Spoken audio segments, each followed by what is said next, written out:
Welcome to the funnel effect. आज हम Microsoft एंट्रा ID की एक बहुत ही ज़रूरी चीज़ को समझने वाले हैं, एप्लीकेशंस और सर्विस प्रिंसिपल्स।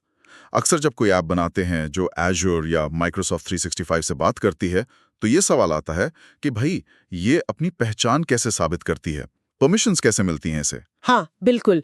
और यहीं पर एप्लीकेशन ऑब्जेक्ट्स और सर्विस प्रिंसिपल्स का रोल आता है। एग्जैक्टली।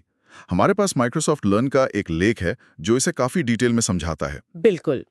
और ये समझना क्रूशियल है क्योंकि देखिए यही मैकेनिज्म तय करता है कि एप्लीकेशंस आपके ऑर्गेनाइजेशन के रिसोर्सेज को सिक्योरली कैसे एक्सेस कर सकती हैं। सही। ये सिर्फ टेक्निकल डिटेल नहीं है, ये सिक्योरिटी और मैनेजमेंट का एक फंडामेंटल पिलर है, एक नींव है। हमारा मिशन है आज इस कॉन्सेप्ट को एकदम क्रिस्टल क्लियर करना। तो चलिए शुरू करते हैं एप्लीकेशन रजिस्ट्रेशन से। कोई भी ऐप जिसे एंट्रा आईडी के साथ काम करना है, उसे पहले रजिस्टर करना पड़ता है ना? हाँ बिल्कुल, रजिस्ट्रेशन पहला स्टेप है। ये रजिस्ट्रेशन कहाँ होता है, मतलब किस जगह? ये उस टेनेंट में होता है जिसे आप एप्लीकेशन का होम टेनेंट कह सकते हैं। टेनेंट मतलब कंपनी का अपना एक सुरक्षित एज्योर एनवायरनमेंट। अच्छा। और रजिस्ट्रेशन के टाइम पर ही ये तय होता है कि ऐप सिंगल टेनेंट होगी, मतलब सिर्फ होम टेनेंट में चलेगी, या फिर मल्टी टेनेंट जिसे दूसरे टेनेंट्स भी यूज कर सकेंगे। और इस रजिस्ट्रेशन से बनता है एप्लीकेशन ऑब्जेक्ट। हाँ, ये क्या चीज है असल में? एग्जैक्टली। रजिस्ट्रेशन पूरा होने पर एक ग्लोबली यूनिक एप्लीकेशन ऑब्जेक्ट बनता है। ग्लोबली यूनिक मतलब पूरी दुनिया में एक ही। अच्छा। और ये होम टेनेंट में रहता है। हम्म। इसे आप ऐसा समझ लीजिए कि ये एप्लीकेशन का एक ग्लोबल ब्लूप्रिंट है या टेम्पलेट। ये एप्लीकेशन की आइडेंटिटी डिफाइन करता है। ब्लूप्रिंट, ये अच्छी एनालॉजी है। तो ये ब्लूप्रिंट क्या-क्या बताता है एप्लीकेशन के बारे में, मतलब क्या डिटेल्स होती हैं इसमें? देखिए, ये 3 मुख्य बातें डिफाइन करता है। एक, सर्विस आइडेंटिटी टोकन्स कैसे इशू करेगी। 2, एप्लीकेशन को कौन-कौन सी रिसोर्सेज की एक्सेस की जरूरत पड़ सकती है। और 3, एप्लीकेशन क्या एक्शंस परफॉर्म कर सकती है। अच्छा। तो एक तरह से ये एप्लीकेशन की स्टैटिक डेफिनेशन है जो बदलती नहीं है ज्यादा। और इसे आप माइक्रोसॉफ्ट एंट्रा एडमिन सेंटर में ऐप रजिस्ट्रेशन सेक्शन में मैनेज करते हैं। ओके। तो एप्लीकेशन ऑब्जेक्ट हो गया ग्लोबल ब्लूप्रिंट, स्टैटिक। लेकिन असल में एक्सेस तो किसी स्पेसिफिक टेनेंट में चाहिए होता है ना? वो कैसे होता है?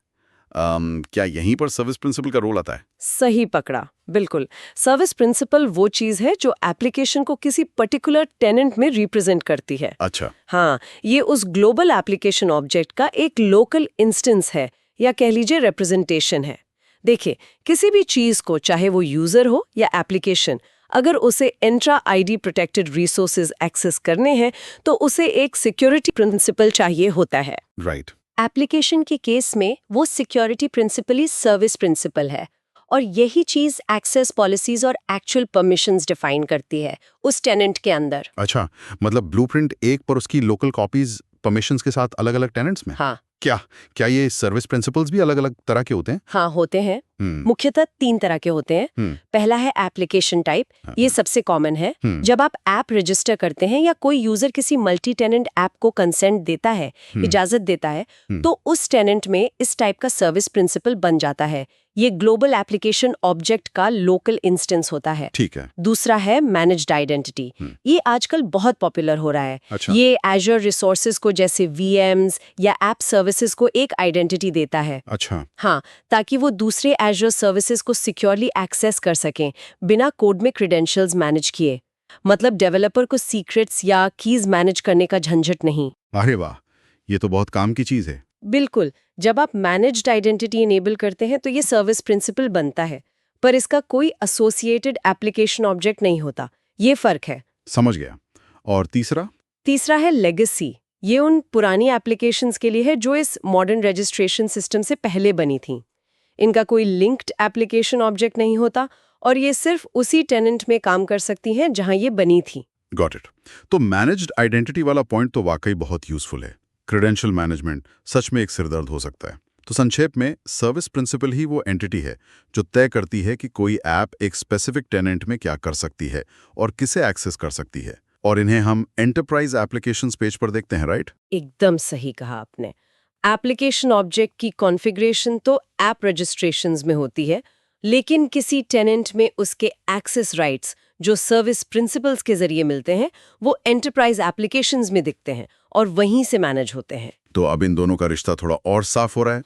एप्लीकेशन ऑब्जेक्ट हो गया ग्लोबल ब्लूप्रिंट, जिसका सॉफ्टवेयर ऐप से 1-to-1 रिश्ता है। हाँ, और सर्विस प्रिंसिपल उस ब्लूप्रिंट का लोकल इंस्टेंस है जो हर टेनेंट में एक्सेस के लिए बनता है। मतलब एप्लीकेशन ऑब्जेक्ट का सर्विस प्रिंसिपल से 1-to-many रिलेशनशिप हो सकता है मल्टी टेनेंट ऐप्स के लिए। प्रिसाइसली, बिल्कुल सही। सिंगल टेनेंट ऐप का तो एक ही सर्विस प्रिंसिपल होगा उसके होम टेनेंट में, लेकिन मल्टी टेनेंट ऐप, जैसे वो HR ऐप वाला एग्जाम्पल था ना लेख में, हाँ, एडिटम वाला। हाँ, जहाँ एडिटम डेवलपर है और कंटोसो और फैब्रिकम कंज्यूमर्स हैं, तो जब कंटोसो और फैब्रिकम के एडमिन्स ने कंसेंट दिया तो उनके टेनेंट्स में HR ऐप के लिए अलग-अलग सर्विस प्रिंसिपल्स बन गए। अच्छा, और उन सर्विस प्रिंसिपल्स की परमिशंस उन टेनेंट्स में लोकली मैनेज होती हैं। ये मल्टी टेनेंट सिनेरियो समझने के लिए बहुत जरूरी पॉइंट है। मतलब एडिटम तो ग्लोबल ब्लूप्रिंट कंट्रोल करता है, पर कंटोसो और फैब्रिकम अपने अपने टेनेंट में उस ऐप को क्या परमिशन देनी है वो खुद कंट्रोल करते हैं अपने लोकल सर्विस प्रिंसिपल के जरिए। हाँ, बिल्कुल। और एक और क्रिटिकल पॉइंट है, ये ध्यान देने वाली बात है। बताइए। एप्लीकेशन ऑब्जेक्ट में अगर आप कोई चेंज करते हैं तो वो सिर्फ होम टेनेंट के सर्विस प्रिंसिपल में ऑटोमेटिकली रिफ्लेक्ट होता है। सिर्फ होम टेनेंट में? अच्छा। हाँ, और अगर आप एप्लीकेशन ऑब्जेक्ट डिलीट कर देते हैं तो होम टेनेंट का सर्विस प्रिंसिपल भी डिलीट हो जाता है।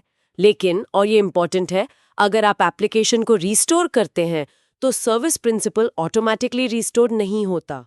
अरे, मतलब वो गायब ही रहेगा? हाँ, उसे मैन्युअली रिक्रिएट करना पड़ सकता है या फिर से मैनेज करना पड़ेगा। वाओ, ये डिलीशन और रेस्टोरेशन वाली बात तो एप्लीकेशन लाइफ साइकिल मैनेजमेंट के लिए बहुत ही इंपॉर्टेंट है।